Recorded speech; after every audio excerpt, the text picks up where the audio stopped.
Assalamu alaikum, everyone. Good morning, good afternoon, or good evening, wherever you are in the world. Thank you for joining us today. This is a special modesty table talk we're having today. We're doing a special series for Fast for Unity and Hijab 30. And today I'm going to talk to Karina from the UK about Hijab 30. She took part in our World Hijab Day event on February 1st, and she had an amazing experience. So she wants to take part in Hijab 30. She's hoping to spread awareness because Muslim women, especially in the UK, should not receive hateful behavior or attitude towards them. And unfortunately, she has seen this. So she has been learning about Islam, and she's got some hijabi sisters, and she sees some of that Islamophobia where she is. So welcome, Karina. Hi, hello. It's nice to be here. We're glad to have you here. How is it in the UK right now? How's the weather? It's nice, but it's deceivingly nice. It's nice, but really cold and windy. So the Oh, sun is out, but you do need a cold, warm jacket on because it is quite windy out there. But nice, yeah, it's really yeah. nice. Good, good. Always nice. So, my first question, I'm very curious about, because in your intro you said that you've seen some people maybe speak to some women who are wearing hijab and, maybe say, oh, why are you wearing that? Or, feel sorry that they're wearing it, or maybe tell them to take it off. What exactly have you seen that just screams Islamophobia, I guess you could say?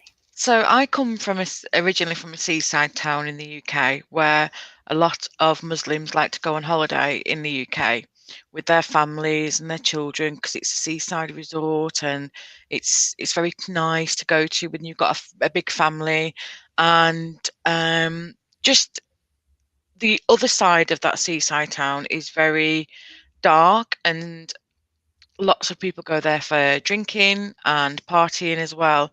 And so when the two kind of cultures mix, you get that aggressiveness of, oh, look, there's a terrorist, or Mhm. why is she wearing a headscarf?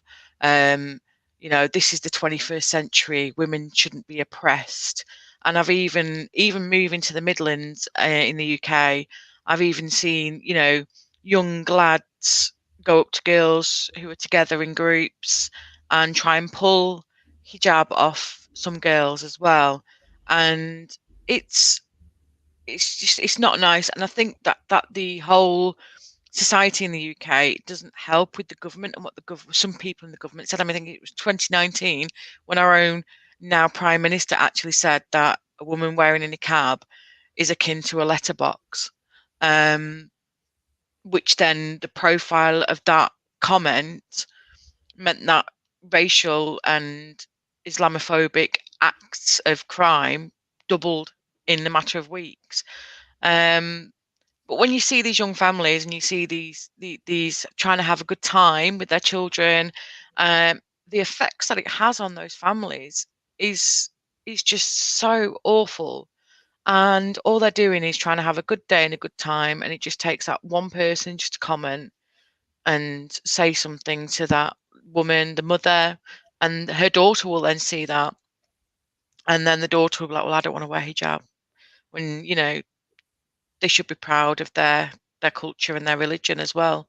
Um, you know, I've always been a person where, as long as no one's doing any harm, then why should it be a problem? Wow. So some of it's just people on vacation, because whenever I think about it, I think, oh, well, they must live there. And I wonder, how often it happens. So when you saw that in the coastal area, how long ago was that? Oh, that would be, well, I've lived in the Midlands now for 6 years, so that would have been about 7 or 8 years ago. Okay. Um, and it's where the coastal town is. It's Blackpool in the UK, and it is very famous for lots of alcohol, lots of hen parties, stag parties going there. But then on the other side, you've got the family seaside resort, you've got the piers, you've got the nice fairgrounds, and to see that in that town, there isn't There's a very, very small Muslim community in Blackpool. It's not a very big one. It's very small. There's one central mosque. It's very tiny. And it is very much the mentality in that town. It's us and them.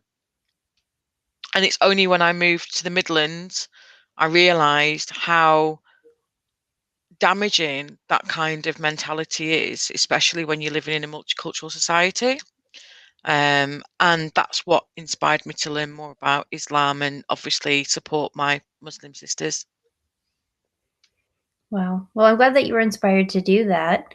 Since there aren't many mosques there, how accessible is knowledge to Islam and hijab there in the UK? Um, where I'm originally from, Blackpool, it's not very accessible.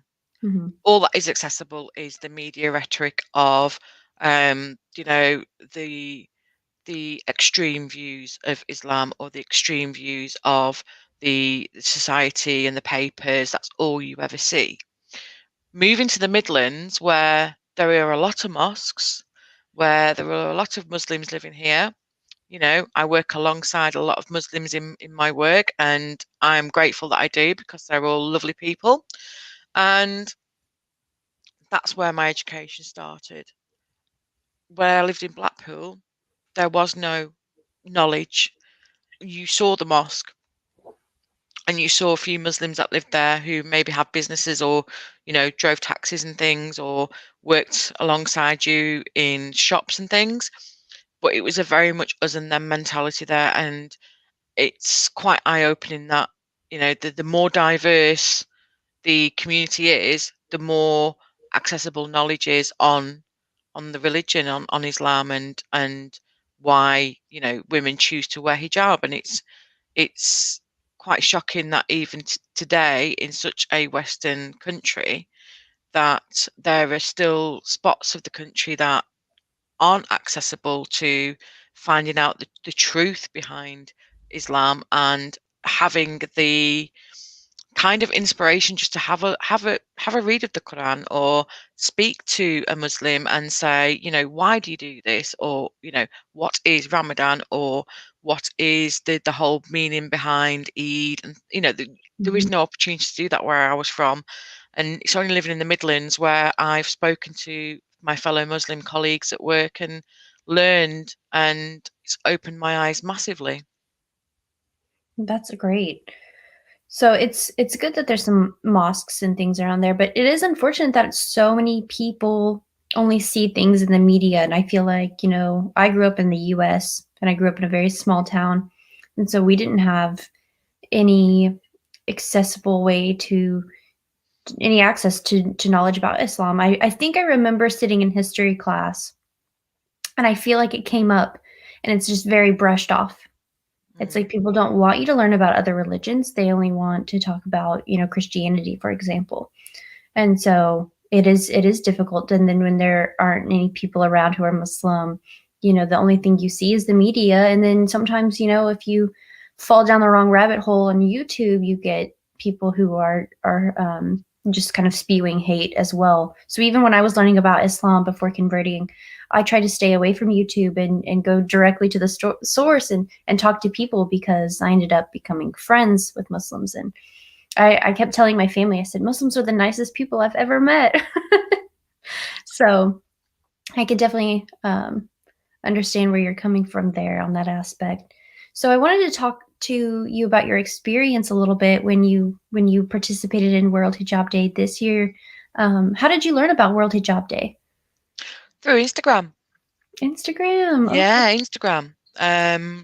I saw it came up on my feed and I looked into it and I thought to myself, well, I do quite a lot where I work for the um, disabled people, single families, women at work.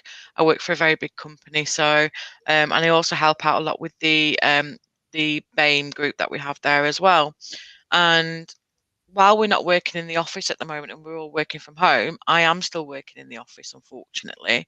Well, no, it's fortunate for me because I chose to, but and I saw that I thought, you know what? I'm going to try it. I just thought if it's going to help raise awareness and it's going to educate people, and if people stop and ask me, oh, Why are you wearing hijab? Have you converted? What's the reason? And if it gets them asking that question, then maybe they'll start to ask other Muslims about why they do, or what they see in wearing hijab and what that means to them. And it was quite an eye-opening experience, because not only was it a shock for my colleagues to see me wear hijab, it was also quite eye-opening for myself internally, because I was more conscious of my behavior. I was more conscious of how I spoke to people, because I knew that wearing hijab was also a representation of the religion. And I did not want to give a bad representation of the religion either. So yeah, it was very eye-opening, and the experience, I'll never forget it. People, ask questions. Some people, um, like everywhere, you're not going to get that positive reaction all the time. And some people, oh, why are you doing that? What's the point? But I didn't let that bother me. I knew my reasons behind why I did it.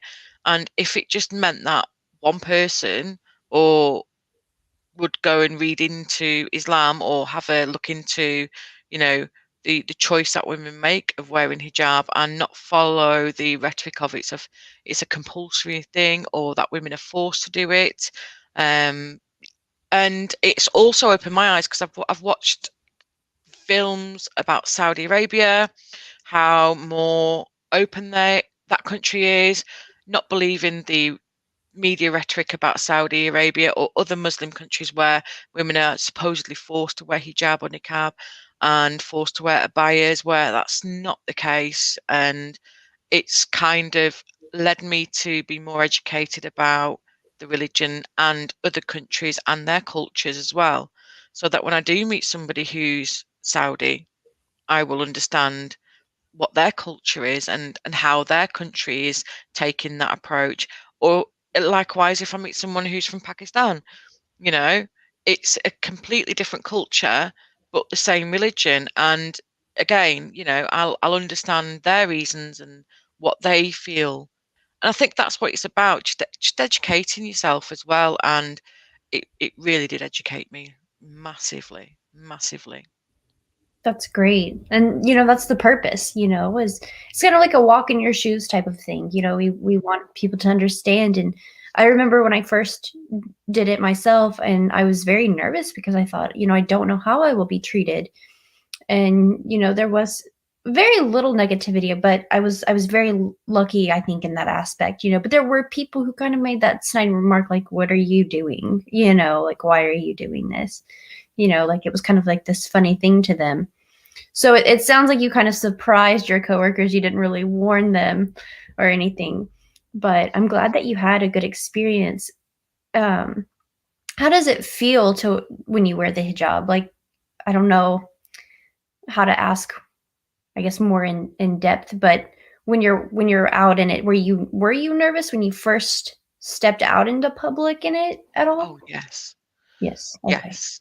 I was nervous, um, because of everything that I have experienced in my past with regards to seeing Islamophobia, seeing women have people pull their hijabs. And with me being white and British, yes, there are many converts and reverts in England. Apparently, Islam is the fastest growing religion in the UK at the moment. And I think the whole pandemic's exacerbated the growth of people reverting to Islam, and it's a beautiful thing. Who knows, one day I might do that. But wearing hijab made me nervous. Mhm. It made me, as I said, more conscious of my behavior. It made me feel very safe, which was strange. I felt safe in myself, because whilst I thought that people were going to look at me, actually, not many people did.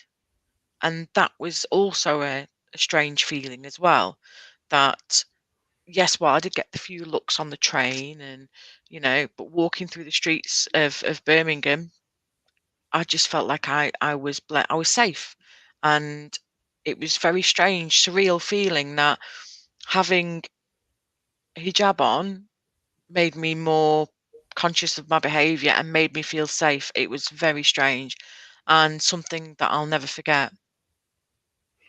I definitely relate to that as well. And I'm glad it made you feel safe because I too feel safe. Even when people, I get a few stares here and there, I feel more safe with it than without it. So even after wearing it for 30 days, I said, I can't imagine, taking it off now. And I ended up converting. I learned a lot and just fell in love with the religion. And so, even today, I just can't imagine, taking it off. But it is a very great way to educate people when you're not used to wearing it and you go out and you wear it. And I always think, I would love for people to ask me more questions than, of course, just stare, because then they get educated and fear it less because people fear what they don't know. And if they don't know what hijab stands for, oftentimes I think that people just think it's a piece of fabric. I know that somebody made a snide remark. Somebody said, there was a person where I worked, and when the anniversary came around of World Hijab Day for me again, I was out and about on the college campus working with some students, and they said, this person over here was like, did she really convert because she was wearing the hijab? I was like, it was so much more than that, Yeah. and I wish that that person had come to me and asked me about it. So what do you hope to gain, personally from wearing the hijab for 30 days and taking that challenge? I hope personally that I can educate somebody, or maybe give them the opportunity to ask questions and then go and look into it for themselves. And um, you know, it's and also I want to connect with other Muslims as well, because I am looking into Islam and I am reading the Quran at the moment. I'm also going through classes with a local group that I've met online, and learning is, the first step, I think, as well. Who knows? At the end of the 30 days, I could be taking my shahada. Who knows? I don't know what I'm going to what now what I say now may be completely different after the 30 days. So me saying, yeah, I want to educate people and everything else, I could come out of it saying, well, no, I'm a Muslim now. So, I think it's quite hard to pinpoint what exactly that I want from this. Personally, Mhm, I don't I see it more as a selfless thing, mhm, because I want to show people, because there are, young women out there that are Muslim that are scared to wear hijab, especially in the UK, because of the Islamophobia and the fact that the media think it's okay to publicly say that, the niqab is wrong, and, especially with everything that's going on in France at the moment. And, you know, that yes, we're not part of the EU anymore in the UK, but who's to say that we won't follow suit? And I don't want that to happen, because I think that if you can wear a crucifix on your neck, then you should be able to wear a hijab. If you can, if Jewish people can wear kippah on their head as a man, then why can't a woman wear hijab or a niqab or a abaya or any of the above? Um, I just think that the more people that can become aware of Islam, not necessarily convert, just become aware of how peaceful and how beautiful the religion is, and understand that the reason for wearing hijab is a choice, and that the choice is with that person and their connection to God. And it's as simple and as beautiful as that. Then maybe all this rhetoric with the politicians might actually ease off a bit, and they might actually realize that it isn't as harmful as the media have made it out to be.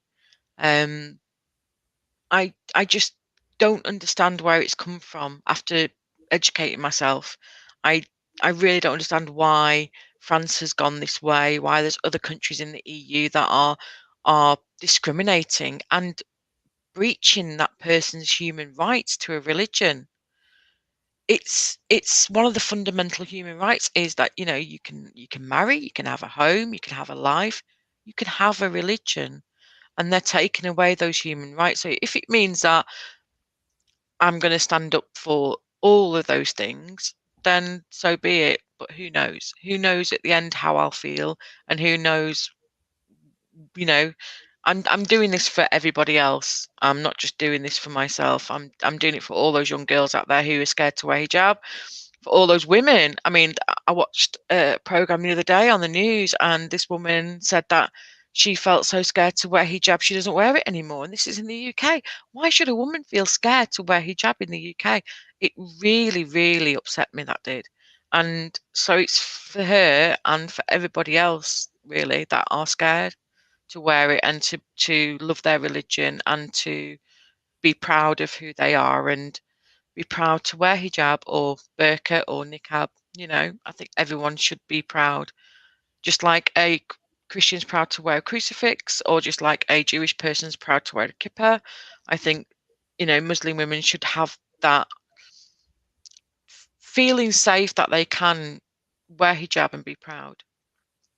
I agree with everything you said. There's so much going on in the world, and I saw that, France seems to continue with just different bans, or they're making new laws, and now um, women and girls under the age of 18 cannot wear hijab, to school and everything, and or out and about. And then their mothers who wear hijabs can't go on school trips, and it's so crazy. But I tell people all the time, it seems like when one country does something, others feed off of that, and it's so sad. And it seems like all of this is happening though around the time that we'll be doing this 30-day hijab challenge. And so I'm hoping maybe we can kind of backpedal and stop some of this from spreading and happening, so that people can be more comfortable. I mean, you made some really great points, and it's so sad that there are girls, they feel that they have to take their hijabs off because they aren't safe. And I, like I said, I grew up in the US, and we have freedom of religion, but those are just words. There's really no action behind that, because they don't want Islam in the US, like many places don't.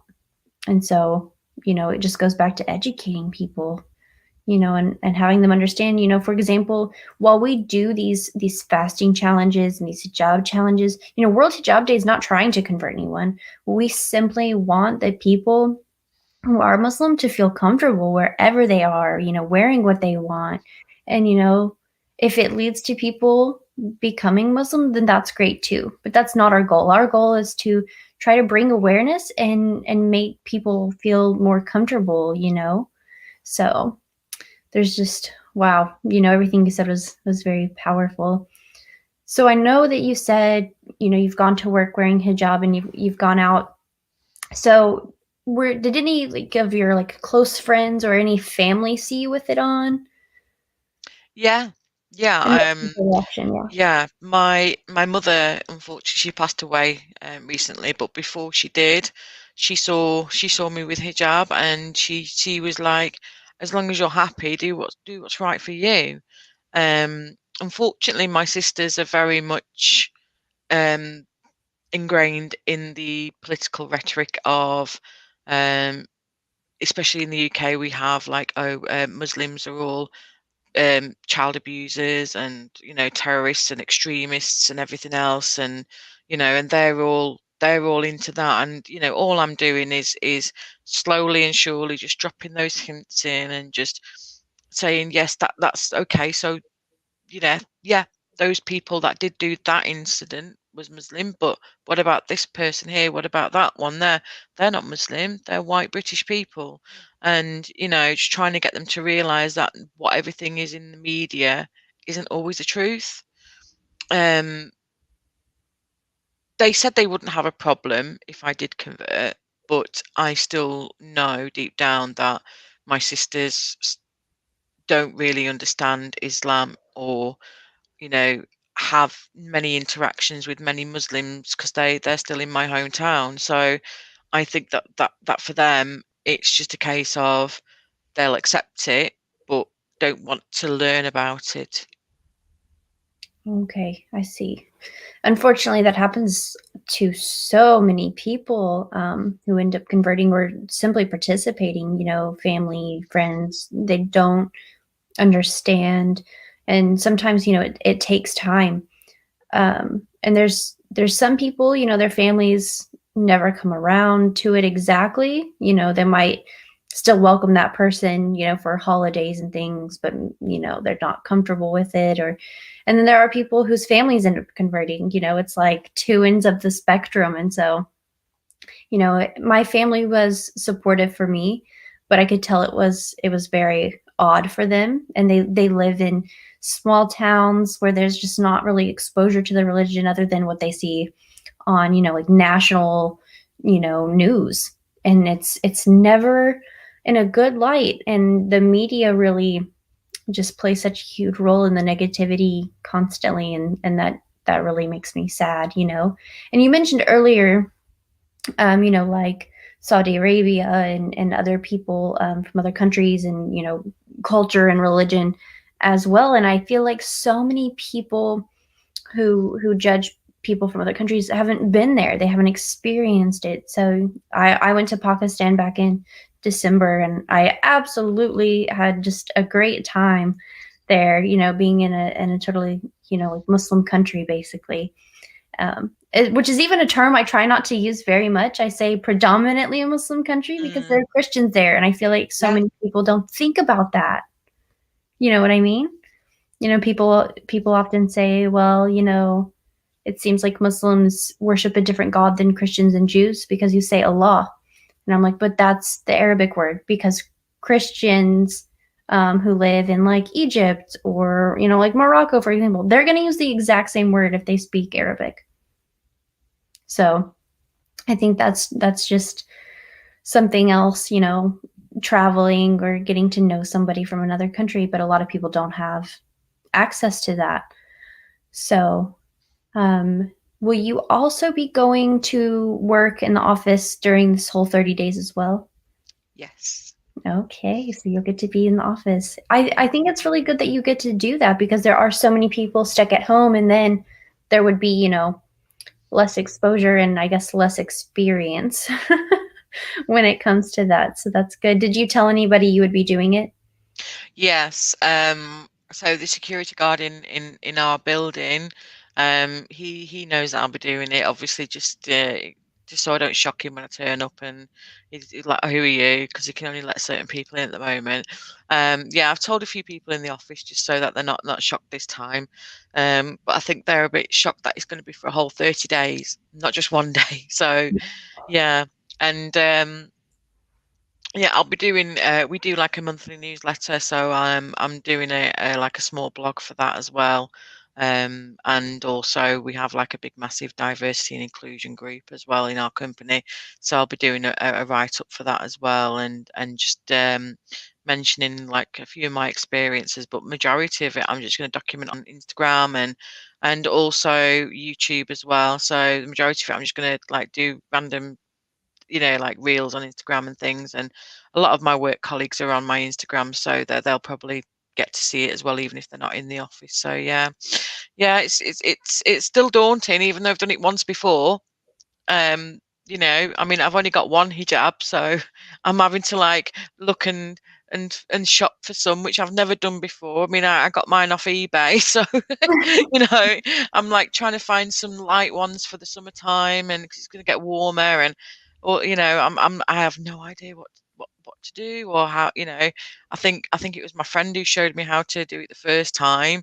I'm watching tutorials on YouTube on how to tie it properly, and what's the best under cap. And it's just so daunting because unless you've grown up with somebody who's worn hijab all their lives, you don't know how to put it on, or what the best way is, or what the best type is. And yeah, so it's all a very, very big learning experience this time. It's even more so than last time. I mean, World Hijab Day, I went onto eBay, I bought a hijab, and then put it on. This time I'm doing it for a whole 30 days. It's going to be a lot different, and it's yeah, I'm looking forward to the challenge. I really am. I did wonder, I wonder how easy it is to just go and get a hijab there, because where I grew up, it's very small, and even in my state, the entire state that I grew up in, I don't know that there's a store where you can just walk in and get a hijab. I never lived close to one. So I did take a little trip outside of my state, I think right before moving to Canada, where I am now. And there was a store where they sell mostly hijabs. They had some abayas and dresses, and they had prayer clothes. And I was so excited. I was like, I've never been in a store like this before. And so I actually bought some really nice prayer clothes. I had one set of prayer clothes someone gave me right after I took my shahada. But they're kind of like on the go prayer clothes. So they're very like thin material. I compare it to like rain jacket material. It's very light and stuff. But I got some like heavy duty stuff, and I just thought that's so cool that you can just walk into a store. And now where I live, there's some really nice Islamic stores where you can buy, Ramadan decorations and things like that. So I've been telling my husband, like, we have to go over here. I'm not used to being able to just go buy modest clothes in a store. It just blows my mind. So you do kind of have to live and learn, what works for you as well, what fabric, especially based on the weather. My go-to is jersey because it's stretchy and breathable. So I wear it all year round. Some people might find it to be too hot. A lot of people wear chiffon. I prefer undercaps, but I have friends who are like, I cannot do undercaps. Like, it's too tight on my head. Me, I can't live without them. So, yeah, I know that there will probably be people who watch this and probably comment later, here's where you can get a hijab, or, here's what we do. Even the first time I went to take part in World Hijab Day, I pulled a random scarf out of my closet that I would just wear as, a fashion accessory around my neck. And it was very thin, and it was an infinity scarf, so it was connected. But I put it on my head and twisted it in such a way that it kind of just worked out, and I had a safety pin, I think. And so, but I did have to watch YouTube videos. And once I created it once, I was so worried. I thought, can I do this tomorrow when I'm getting ready for work? You Yeah. Yeah, definitely. I mean, I've been trying quite a lot of things out with the one I've got at the moment, like turban and different Mhm. styles and things, and seeing what fits for me. And it's just this, fair play to all the lovely women on YouTube that do these tutorials, because some of them are very skilled and look so beautiful, really do. And yeah, and also since World Hijab Day as well, I've also started dressing more modestly. Mhm. So like my wardrobe has changed massively, and that's just it's not even a conscious choice that I've done. It's just more of kind of thinking about looking at what I would have worn and then what I wear now. I'm like, really? I used to wear tops that low cut, and I used to wear really short skirts for work, and I'm thinking, not anymore. No, no, and it really has changed my outlook on things. Like, you don't have to wear short skirts and heels to work to feel good about yourself. You don't have to wear a face full of makeup and a low cut top to have, positive attention. You can give yourself positive attention. You don't need other people to justify, you know, how good you feel. And that it's really has helped me become more at peace with myself as well. And I actually do love myself more, and it's strange. I do love myself more now than I did probably before I took part in World Hijab Day. And I think a lot of it's to do with, like you say, education, Mhm.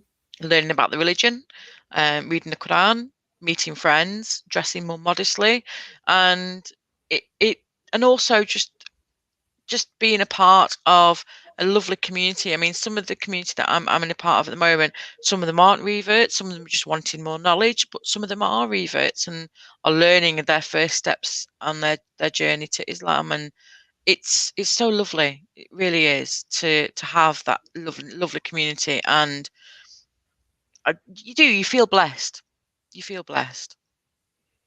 It makes me just, I don't know. It makes it almost like my heart just explode when you say things like that, like that you feel like almost like happier, that you know you love yourself more. That just makes me feel so good because you're learning about Islam and understanding it, and you sound, you know, so educated about it already, so much, that I would have thought, you know, like you grew up, you know, knowing about it. You're very knowledgeable, and it always just makes me so happy that people find this peace in it. And you know, even when I was taking the 30-day hijab challenge the first time, you know, I of course was like, okay, have my sleeves on, make sure everything is modest as possible. And even toward the end, before I converted, I knew that I was going to have a 5K coming up that I was going to run in. And I thought, what am I going to run in? I might have to wear a hijab during this. And so I actually, I think, ordered one that was pretty expensive. And that's when I kind of was like, oh, this is getting kind of serious.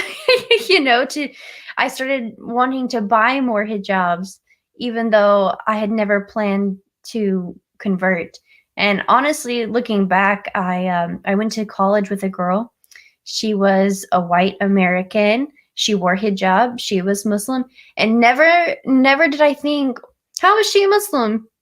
I never thought, oh, she must, you know, like she converted, or and she did, but I never, I guess, thought that you about how you can convert.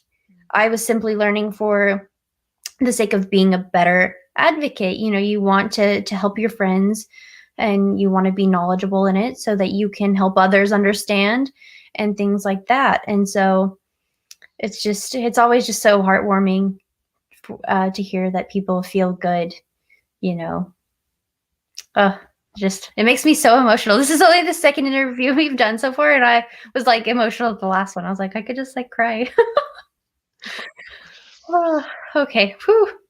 So I want to know why you think it's important for others, which I think you've probably already answered this question, but for those who haven't heard it yet, why is it important for people to take part in the Fast for Unity and Hijab 30 that we're doing through World Hijab Day?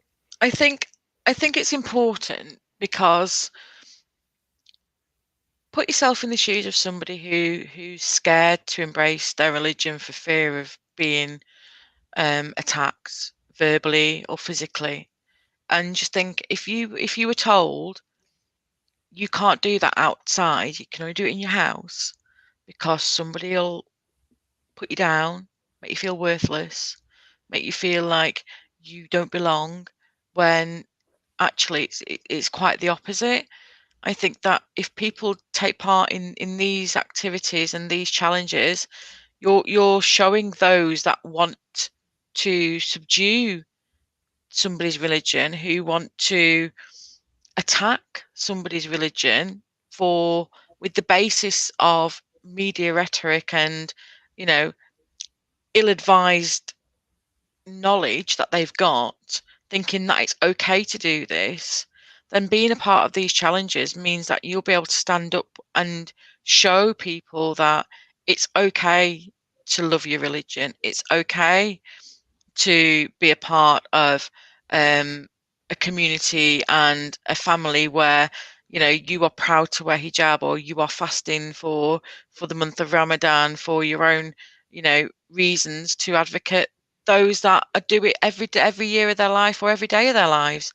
And I think the most shocking thing for me was when I saw that article about a woman who was scared to wear hijab because she was scared of what her kids would think, and her daughter, and because she was racially abused for wearing hijab on the streets in the UK. And I think to myself, who has the right to do that to somebody? Who has the right to call somebody out for their religion? Nobody does. And the only people that are giving these people those rights to do that is the media and the politics that's going on in these countries today. We're supposed to be all equal opportunities, all human rights, freedom of speech, but I don't see that anymore.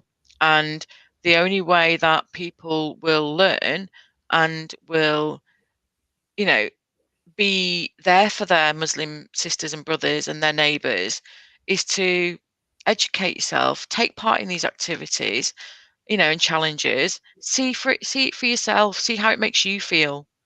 If you're fasting for Ramadan and you're not Muslim, you know, see how it makes you feel. Does it make you feel more grateful that you have food on the table? Does it make you more grateful that, maybe you'll start looking into other countries like Yemen who are suffering at the moment with massive famine, and you think, well, I've got food on my table, I'm going to give to that charity. If that spreads more awareness of world hunger, brilliant. And then if it's more education to Islam, brilliant. If wearing hijab for 30 days makes you more respectful of a Muslim who wears hijab or niqab or burqa, then awesome. Speak to your sisters, speak to those sisters and ask them questions and, learn from them. You never know what could happen in those 30 days. It could be the most enlightening experience you'll ever have in your life, and you probably would never look back again. Karina, I think you could be a motivational speaker if you really wanted to. No. You're well spoken. That was great. That was Thank absolutely you. great. As we wrap up, is there anything we didn't talk about that you wanted to say, or do you think that's I think that, like you said, education about other countries and cultures is a big thing, because what I think people don't distinguish with today is they don't separate religion from culture. So when you hear, people say, "Oh, Muslim women are always treated bad," no, that's a cultural aspect. That's nothing to do with the religion of Islam. But it says in the Quran that you can beat up women. If you actually read the whole verse in the Quran, the context is completely different to how people are reciting it. And I think that really it's hard when you live in such a world that has so many bad things going on at the moment, especially with the pandemic, especially with coronavirus. Many people have lost families and friends and parents and daughters and sons. And I just think that after this pandemic, we should all learn to be a little bit more respectful of each other, appreciative of each other, and also be concerned that there are people out there in this world that don't have a home, that don't have food, that don't have, a chance to practice their religion because of war or because of hate. And I'm hopeful that after this pandemic, that more people will be a little bit more, what's the word I'm looking for? Be a little bit more open to people and their religions and what they do and why they do it. And for me, who knows what this challenge is going to do for me. And it'll only be at the end when, I post on Instagram or post on YouTube that you guys will be able to see how it's affected me. And if I know it'll be positive. I know there'll be some negatives. There's guaranteed to be negatives. But I know that coming out of this, it's going to be a positive ending. And really, anybody should try it. Any women out there who aren't Muslim, or even if you are Muslim and you are scared to wear hijab, just try it for 30 days. Just try it. No one's gonna, if you do face any hijabophobia or Islamophobia, then just be strong, because women every day have to be strong. And it's not their fault. People only act the way they act because of lack of education and because they are scared or fearful of something. And I just implore you all to have a go. If you don't want to wear hijab, then fast. I mean, I can't fast personally for medical reasons, otherwise I would be fasting as well. But definitely just have a go and see how it makes you feel. Well, thank you so much for that. That was great. I'm telling you, motivational speaker. No, you're more than welcome, Ashley. You're more than welcome. That was great. And I did see at least one person in the chat for Facebook has asked about how they can join as well. And so we do have an Instagram page, Facebook page, we have a website, YouTube. So if there's anybody out there wanting to learn more, please visit our social media. We do have some kind of like rules or tips for fasting as well, especially on our Facebook page. We have like a whole little event that we've created to help guide everyone. And then, of course, the Hijab 30 challenge will be happening as well. And Ramadan is right around the corner. We're less than 10 days. What is it, like 8 days now? 8 days, yeah. So it's happening soon. So we've got lots of people signed up to participate. It's never too late to participate. So I hope everybody will join us. Make sure you follow us on social media. And thank you all for joining us from all over the world. I see this morning for me, evening for some people, afternoon for you, Karina. Yeah. Well, Karina, thank you so much for joining us. And I really look forward to seeing this journey that you're about to go on. No, thank you. Thank you, Ashley, and thank you to World Hijab Day organisation. It's a fantastic organisation, and hopefully one day we won't need this organisation to promote awareness of women who wear hijab and to give them the confidence to wear it without fear. And one day, hopefully, that will be the way. Yes, very true. Thank you so much again. All right, everybody. As we like to say sometimes, just for fun, that's a wrap. Thank you so much. Assalamu alaikum, everyone.